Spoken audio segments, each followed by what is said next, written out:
Assalamualaikum dan salam sejahtera. Bersua kembali dalam rancangan 2030 bersama saya, Dr. Jennery Amir. Isu berkaitan dengan internet, digital, komunikasi, multimedia, ekonomi digital merupakan isu yang penting dalam negara atau negeri menuju ke tahun 2030. Kerana soal komunikasi dan multimedia akan beri dampak atau kesan besar terhadap kualiti kehidupan rakyat di negara ini dan negeri ini khususnya. Jadi untuk memperkatakan apakah rancangan kerajaan negeri Sarawak khususnya di bawah SMA untuk memastikan Sarawak dapat berdiri sama tinggi dari segi komunikasi, multimedia dan sebagainya, bersama-sama kita kali ini ialah Dr. Zaidi Razak. Saya amat gembira kali ini Dr. Zaidi dan selamat datang ke 2030. Dan saya nak bertanya secara khusus soal jurang digital luar bandar dan bandar. Apa langkah SMA untuk memastikan jurang digital ini dapat dirapatkan? Bismillahirrahmanirrahim. Assalamualaikum warahmatullahi wabarakatuh, Dr. Jennery, dan terima kasih atas jemputan kepada saya selaku Pengurusi Besar Sarawak Multimedia Authority. Sarawak Multimedia Authority telah dipertanggungjawabkan untuk melaksanakan ataupun merapatkan jurang telekomunikasi antara bandar, luar bandar dan juga pedalaman. Ya. Oleh itu kita telah melancarkan beberapa program khususnya untuk negeri Sarawak yang telah dipersetujui oleh Yang Berhormat Ketua Menteri kita, Datuk Petinggi. Kita telah memperuntukkan sejumlah kewangan yang besar. Dalam peruntukan tersebut, kita mempunyai beberapa program. Antaranya program kekal dan juga program yang kita namakan interim, sementara. Apa itu program kekal? Program kekal adalah satu program yang mana kita membina menara telekomunikasi di suatu tempat yang kekal, yang tidak boleh dialih-alih lah. Dan menara tersebut apabila dibina, sebelum dibina kita akan mencari lokasi yang sesuai dan nyata apabila kita ingin menghubungkan bandar dan luar bandar, teknologi yang terkini yang paling cepat adalah gentian optik. Tapi untuk menghubungkan bandar dengan luar bandar menggunakan gentian optik terlalu mahal. Jadi apa alternatifnya? Alternatifnya seperti mana telah dilaksanakan dahulu dan juga dan teknologi tersebut masih lagi berguna adalah dengan kita menggunakan gelombang mikro untuk penghantaran data daripada bandar dengan luar bandar. Jadi untuk menghantar data daripada luar bandar dengan bandar, kita perlu mempunyai perancangan yang rapi. Perancangan tersebut yang paling penting adalah ianya mesti mempunyai line of sight. Line of sight maknanya kita boleh daripada satu tower kepada satu tower kita boleh nampak. Walaupun kita jaraknya berapa agaknya? Dari menara ke satu menara kita satu menara ke satu menara untuk microlink, ia boleh mencecah lebih daripada 20-30 km untuk microlink. Tapi itu untuk menghubungkan tower menara dengan menara. Tetapi untuk teknologi akses capaian, kita hanya boleh ada 2G, second generation, we have 3G, and also kita ada 4G. Bergantung kepada spektrum yang kita gunakan. Kalau 4G kemungkinan lebih kepada 3 km kepada 5 km untuk akses. Jadi menjawab kepada soalan Dr. Jennery, bagaimana kita dapat merapatkan jurang telekomunikasi antara luar bandar dengan bandar. apa yang kita lakukan adalah yang kekal dengan sementara. Yang sementara itu apa tadi? Okey.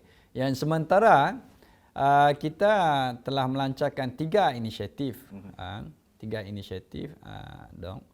Yang pertamanya adalah yang kita panggil Sarawak Linking Urban Rural and Nation, yang kita secara ringkasnya kita gunakan saluran, nama saluran. Kita ada 200 lokasi yang kita akan install dengan menggunakan VSAT, Very Small Aperture Terminal VSAT, yang mana ia boleh dialih-alih dengan menggunakan teknologi satelit. Dan kita juga mempunyai satu lagi inisiatif yang kita dalam Englishnya adalah Fixed Wireless Access. Maknanya ia merupakan satu Wi-Fi yang besar. Wi-Fi yang besar yang boleh memberi liputan kepada beberapa kampung mulai menggunakan struktur yang sedia ada. Dan ianya dan yang ketiga adalah di mana kita kita namakan sebagai Wi-Fi kami. Dan ketiga-tiga tersebut mempunyai pentadbir yang khusus untuk menjaga inisiatif tersebut. Dan ianya apa yang Amat Berhormat Ketua Menteri inginkan adalah satu liputan menyeluruh ke seluruh Sarawak. Sarawak adalah sebesar Semenanjung. Justru target atau sasaran beliau menjelang 2025 ialah 1,400 menara. Kalau data yang saya dapat petik daripada laporan media betul. Jadi bagaimana setakat ini dapat Dr. Zaidi jelaskan pada halayak kita dari segi pencapaian setakat ini? Untuk makluman Doktor, setakat ini yang menara yang sedia ada adalah sebanyak 2,600 lebih. 636 kalau tak silap saya dalam menara yang ada. Dan kita Kerajaan Sarawak telah membutuhkan 600 menara baru. Dan daripada 600 kita bahagikan kepada 2 fasa. Fasa jadi pertama, ini satu yang begitu ambisius, cita-cita yang amat tinggi. Dan untuk kita memperkatakan perkara ini apakah cabaran dan sebagainya, kita berhenti rehat selepas ini, Dr. Zaidi.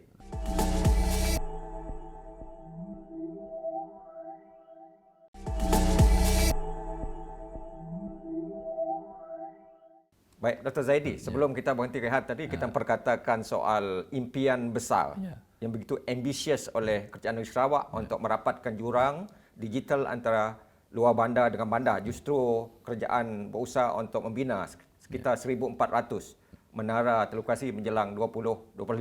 Jadi dapat Dr. Zaidi jelaskan dengan lebih lanjut lagi perkara ini? Untuk memang kita perlu bercita-cita. Kalau tidak ada bercita-cita, kita tak ada matlamat kehidupan.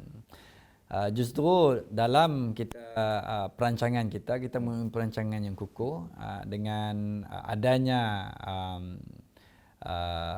kemahiran yang kita ada, anak-anak Sarawak yang telah berkhidmat dalam telekomunikasi, kita telah merancang untuk peruntukan yang kekal. Kita berkelakar bercakap lah.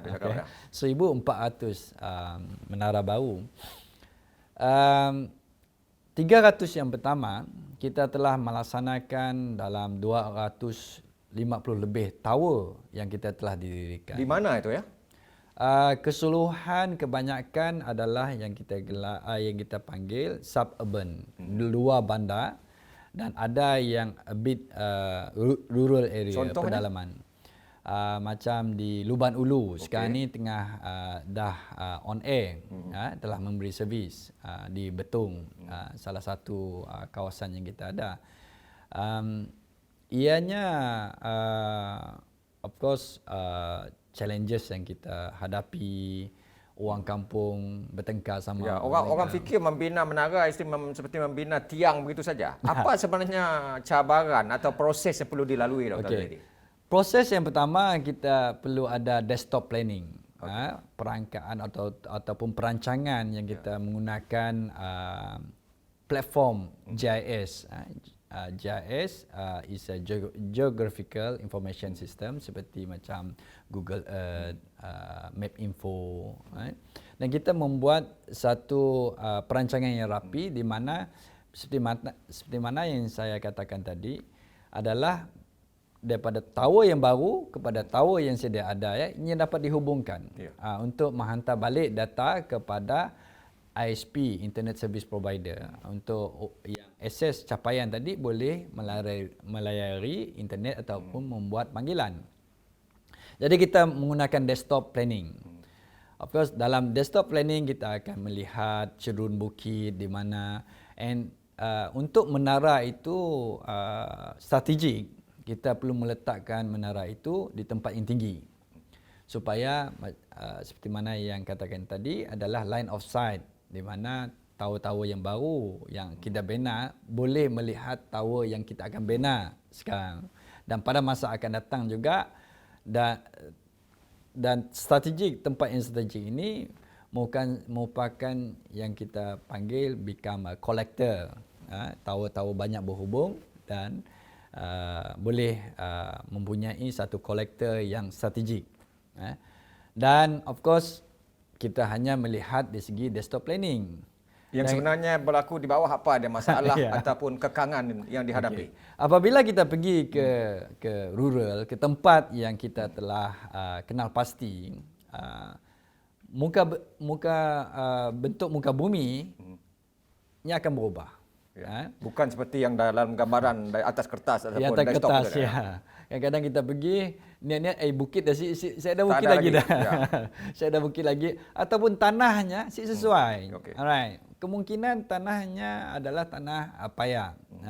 Dan kita terpaksa meletakkan membuat satu penjajaran semula, realignment kepada tower tersebut. Ini mengambil masa lagi. Ya, kita di Kuching. Kawasan yang kita nak pergi kemungkinan 2-3 hari boleh sampai. Dan apabila berlaku tersebut, kita terpaksa berhubung dengan SMA di Kuching dan kita perlu membuat satu perancangan semula. Walaupun lokasinya terlalu dekat, tapi penjajaran tu kena buat semula. Seperti mana saya bagi contoh, Dok. A and B, kita dah melakukan satu perancangan yang rapi di mana ianya boleh berhubung menggunakan line of sight. Tetapi apabila kita alihkan sikit, sudah berubah dah. Sudah berubah. In between, antaranya kemungkinan ada hutan yang tinggi ataupun ada bukit. Dan ia tidak boleh dialih macam ni aja. Jadi apa yang perlu dilakukan dalam proses itu? Jadi kita kena melihat availability availability of other site yang kita boleh pola. And kita kena back to desktop planning and lihat balik, melihat balik kembali, and then baru kita acquire the land. Itu satu masalah. Jadi Dr. Zaidi bercakap soal tanah. Ada tak masalah lagi berdepan dengan pemilik tanah untuk memastikan menara itu dapat dibina di atas tanah itu? Dalam pendalaman ataupun luar bandar, kebanyakan tanah belum diukur. Tuntutan terhadap NCR, terhadap tanah termuda banyak. Jadi apabila kita mengenal pasti lokasi tersebut, jadi of course sebagai kerajaan yang bertanggungjawab, kita perlu memberi pampasan. Walaupun klaim tersebut, tuntutan tersebut belum kita diverifikasikan. Dan apabila berlakunya identifikasi tersebut, kebanyakan kes yang kita hadapi adalah tuntutan bertindih. Ini bermasalah ya? Tuntutan bertindih maknanya ada orang mengatakan tanah tersebut milik dia. Dan seorang tersebut mengatakan milik dia. So apabila berlaku tersebut, perkara tersebut, jadi kontraktor kita tidak dapat meneruskan kerja. Ini menjejaskan dari segi perancangan awal ya? Yes. Apabila tidak ada titik pertemuan, jadi berlaku pertelingkahan. Berlaku pertelingkahan, kita tidak dapat menunggu bila pertelingkahan tersebut nak diselesaikan. Ini saya fikir rakyat perlu tahu. Ya. Dan penting untuk Dr. Zaidi jelaskan ini kerana bagi rakyat mereka tak sabar nak pastikan mereka dapat internet dan sebagainya. Rupa-rupanya 1001 masalah yang dihadapi. Bagaimana secara ringkas Dr. Zaidi dalam 45 saat? Ya. Apa kesan COVID terhadap perancangan pelaksanaan untuk pastikan menara ini dapat dibina? Ada terjejas tak? Ya. Apabila COVID pandemik melanda kita, Dok, apa yang kita lakukan adalah kita perlu mengikuti prosedur-prosedur yang telah ditetapkan oleh SDMC. Di SDMC di mana setiap pekerja kita perlu menjalani pemeriksaan ujian COVID dan juga kebanyakan seperti mana pembinaan yang lain kita bergantung kepada orang Jadi luar. maksudnya ini COVID ini menjejaskan dari segi perancangan dan pelaksanaan. Jadi Dr. Zaidi kita berhenti rehat selepas ini dan dalam segmen ketiga kita perkatakan soal ekonomi digital dan sebagainya. Ya.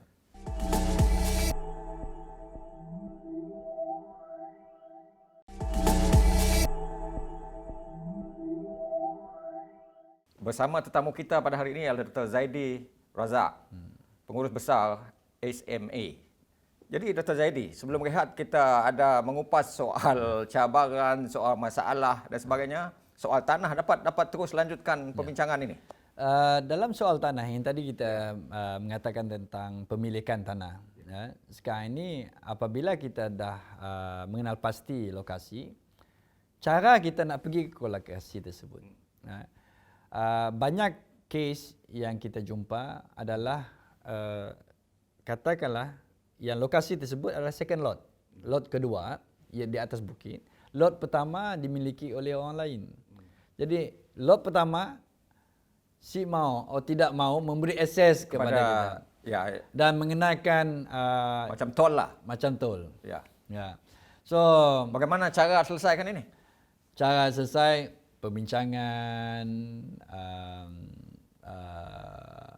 kita menghuraikan. Apa keuntungannya kalau menara ini ada ya?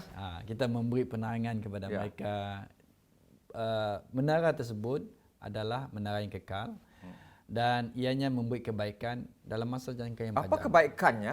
Okay. Ini saya fikir rakyat perlu faham dan pemilik tanah perlu faham. Apa kebaikan kepada rakyat di situ dan juga di seluruh Sarawak kalau menara ini sudah dibina nanti?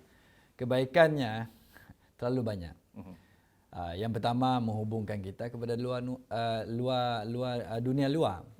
Yang kedua, kita boleh mendapat satu akses kepada lautan ilmu yang banyak daripada internet, dan juga apabila kita berniaga, kita boleh mendapatkan akses ataupun melebar luaskan pengaruh kita atau perniagaan kita keluar dunia. Sebab tu yang kita katakan dalam pandemik COVID ni, orang baru melihat bahawa cyber, alam maya ni adalah memberi kelebihan kepada kita untuk perhubungan. Itu yang kita perlu Berbanding dengan cara fizikal. Fizikal. Dan ianya bukan untuk generasi, hanya untuk generasi kita. Generasi anak cucu kita apa semua. Jika kita membantah lokasi tersebut, apa akan jadi kepada anak cucu kita? Ini Jadi apa harapan dan rayuan dan seruan Dr. Zaidi terhadap rakyat di kawasan Terabit, khususnya pemilik tanah ini? Saya merayu kepada pemilik tanah yang terlibat untuk pembinaan tower menara kita, tolonglah fikirkan masa hadapan generasi kita yang akan datang. Jangan kita fikirkan generasi kita, hanya generasi kita sahaja yang kita perlu fikirkan. Generasi akan datang yang kita perlukan. Di mana akses kepada internet, kita tidak dapat lari kepada menghubungkan diri kita kepada dunia luar secara maya. Ini saja jalan terbaik untuk kita dapat memastikan anak muda, generasi muda, pelajar sekolah dapat menikmati akses kepada internet. Jadi Dr. Zaidi bercakap bagi kebanyakan orang, menara ialah menara. Tiang Jadi saya sendiri nak tahu apa sebenarnya yang perlu aksesori macam kereta lah. Ya. Mesti ada aksesori dia. Tolong jelaskan hal ini. Saya hanya memberi analogi yang secara ringkas. Kita ada tiang telefon dulu kan. Kita ada tiang telefon, kita ada wayar telefon. Dan untuk menggunakan wayar telefon kita kena ada telefon rumah dulu. Sekarang ni kita ada menara. Dan kita perlukan peralatan di atas menara tersebut.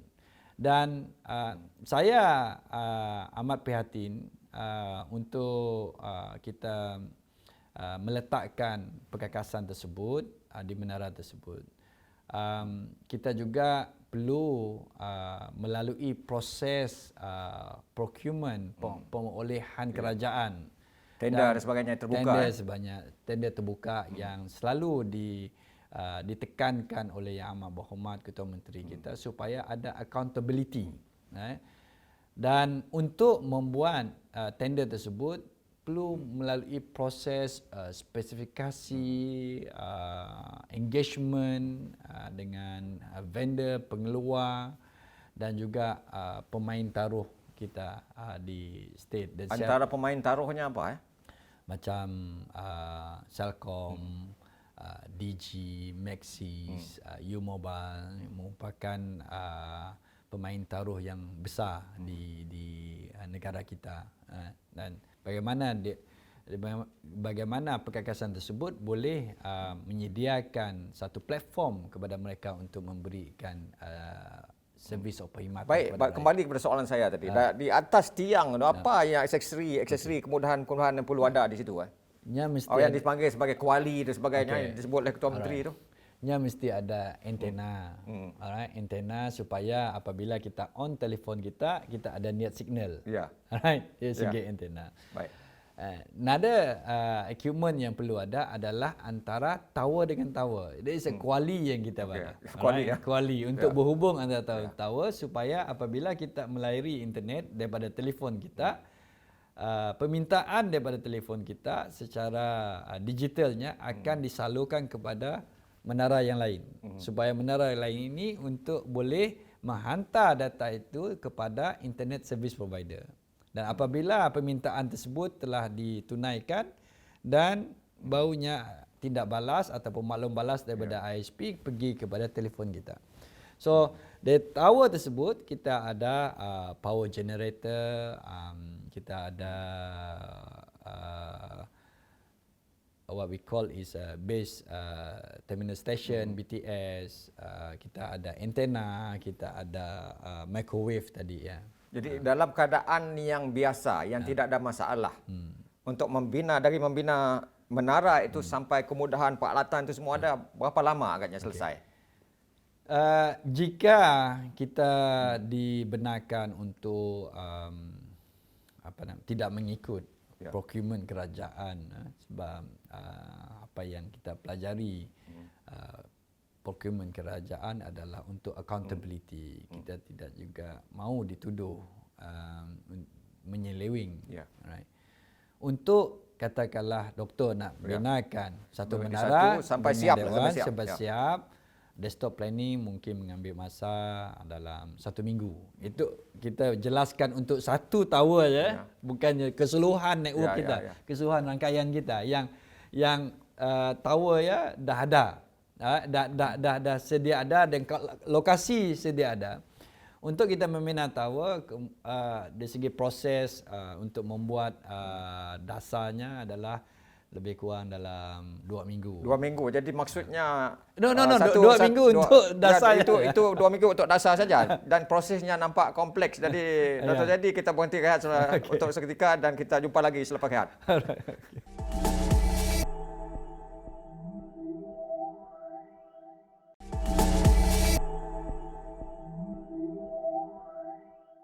Bercakap dengan Dr. Zaidi ini, saya fikir kita patut bagi dia satu jam. Begitu banyak nak diperkatakan Dr. Zaidi. Sebelum kita berhenti rehat tadi kita perkatakan tentang prosesnya. Prosesnya tidaklah semudah yang dijangkakan oleh ramai orang. Prosesnya begitu rencam, begitu kompleks dan perlu ditekani apatah lagi dengan keadaan COVID-19 ini. Dapat Dr. Zaidi huraikan lagi tentang apa prosesnya itu ya? Of course, proses seperti mana yang saya katakan tadi, jika lokasi telah dikenal pasti, tidak masalah lokasi, cuma membina menara dan kita boleh membuat pemolehan secara cepat. Prosesnya apabila menara telah dibina, tempoh menara tersebut maksimum kita boleh katakan 3 minggu. 3 minggu. 3 minggu. Kalau ada masalah? Kalau ada masalah seperti mana COVID, pekerja tidak dapat pergi ke site, mungkin dia berlautan material kita untuk pembinaan, mungkin berlautan sampai 3, 4, 5 bulan untuk satu menara. Dan lokasi tersebut memang cantiklah. Alright, di atas bukit, tidak ada tanah runtuh. Almost everything perfect lah. Perfect. And then lepas kita membina menara, kita perlu membuat perolehan untuk equipment tadi ya. Alright. Dan apabila perolehannya ada, then kita perlu melihat sama ada ianya boleh di connect ataupun kepada power supply yang berdekatan. Jika tidak, kita perlu ada perolehan yang lain, solar dan juga generator. Dan apabila semua equipment tadi telah disediakan, dan kita perlu melihat konfigurasi. Konfigurasi untuk Celcom lain, untuk U-Mobile lain, untuk Maxis lain, dan ianya digabungkan, dan kemungkinan ada 2 ataupun 3 minggu diperlukan untuk kita realign atau memastikan supaya konfigurasi tersebut dapat memberi khidmat kepada rakyat. So, jadi bukannya kita ambil tower, engkah semia aja. Macam itu saja. Letak macam itu saja dan on. Tak. Tadi kita bercakap tentang perancangan dari segi interim untuk selesaikan sementara. Apa itu? Okey. Dalam kajian kita, apabila kita membuat perangkaan, terdapat lebih daripada 1,000 lokasi penempatan yang kita belum ada coverage, liputan telekomunikasi. Dan Kerajaan Sarawak apabila COVID melanda, sebelum COVID melanda pun kita dah ada perancangan, dan kita apabila COVID melanda dan demand ataupun permintaan daripada rakyat Sarawak, kita telah melaksanakan 3 inisiatif yang seperti mana yang saya katakan tadi, adalah saluran 200 lokasi yang kita akan tempatkan VSAT kita. Kita ada fixed wireless access yang merupakan wifi yang besar, dan juga kita ada another wifi using VSAT yang kita panggil wifi kami. Jadi apabila kita melihat keseluruhan Sarawak, amat bukan saya katakan mustahil, tetapi kos untuk kita memberi liputan yang sehingga 100% banyak terlalu tinggi nilainya, terlalu tinggi perbelanjaannya nanti apa semua. Tapi kita cuba juga instead of kita Sarawak, perancangan Sarawak, Kerajaan Sarawak, kita juga telah memberi ataupun request membuat permintaan kepada MCMC supaya lokasi-lokasi yang lain juga diberi tumpuan. Dan untuk itu dalam peruntukan program jendela oleh Kerajaan Persekutuan di bawah kelolaan kendalian MCMC, Kerajaan Sarawak telah diberi peruntukan 636 menara baru. Lepas tu bila dicampur lebih kurang 1,004. Jadi pasti yakin dapat mencapai 1,004 menjelang 2025? InsyaAllah. Sebab semua program tersebut tengah berjalan. Dalam jendela program, request for proposal ataupun registration of interest telah ditutup semalam, Dan pemegang taruh ataupun syarikat-syarikat yang berminat boleh menghantar proposal, kertas cadangan mereka bagaimana mereka boleh melaksanakan 636 tower yang kita sebagai Putrajaya Komunikasi juga di Sarawak, kita telah meletakkan 20-20 untuk tower tersebut memberikan perkhidmatan. Itu yang kita lakukan. Itu 1,400 menara baru adalah untuk kekal. Dan yang apabila interim solution ni, apabila telah ada yang kekal, maka interim solution akan dipindahkan kepada tempat-tempat baru yang untuk melebar luaskan liputan kita. Melangkah ke hadapan, Ya. apa inisiatif lain atau langkah-langkah lain yang bakal diambil oleh SMA untuk memastikan sasaran, impian dan harapan kita untuk menjadi negeri maju dapat dicapai? Okay. Dalam negeri maju seperti mana yang kita lihat di akhbar-akhbar, salah satunya adalah liputan internet yang cepat, yang meluas. Jadi kita mempunyai perancangan di segi Pen Borneo Fiber, daripada Coastal Road Fiber, dan semuanya telah kita rancang, and then sebilangannya kita telah melaksanakan projek tersebut seperti reka bentuk, dan of course secara pastinya yang kita untuk melangkah ke hadapan adalah penggunaan internet tersebut. Janganlah apabila ada internet diguna untuk Facebook aja. Apa sepatutnya dengan ada internet, kemudahan komunikasi multimedia, apa yang sepatutnya dilakukan oleh rakyat bagi memastikan mereka dapat betul-betul meraih manfaat, Dato' Jadi?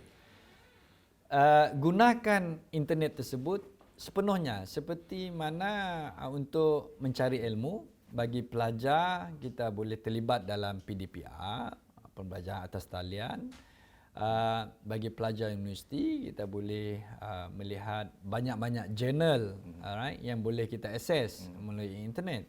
Dan juga bagi peniaga yang kebanyakan keluaran produk-produk di luar bandar, orang bandar minat. Ini babitkan soal ekonomi digital dan sebagainya. I think digital ekonomi kita kena ada satu sesi khas lah. Saya kena sepatutnya kita bercakap tentang ekonomi digital juga. Jadi apa lagi yang sepatutnya dilakukan oleh rakyat bagi pastikan mereka betul-betul memperoleh manfaat daripada segala kemudahan yang bakal dinikmati mereka, kerana kerajaan negeri Sarawak melalui SMA saya fikir punya impian dan harapan yang begitu tinggi.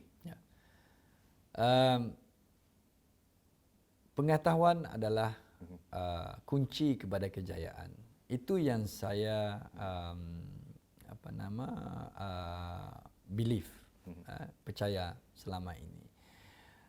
Tanpa pengetahuan kita tidak boleh pergi lebih jauh. Jadi penggunaan internet sepatutnya menjurus kepada pengetahuan.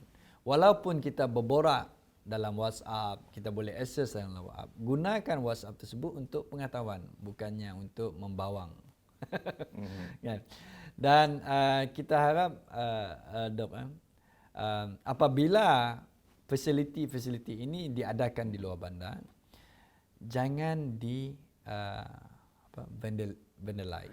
Laku musnah, merosakkan kemudahan yang diperuntukkan oleh kerajaan, sebab harganya bukannya murah. Right? Satu menara itu berapa ya? Kos kalau di luar bandar dengan materialnya, dengan pekerjanya, landnya, kita membuat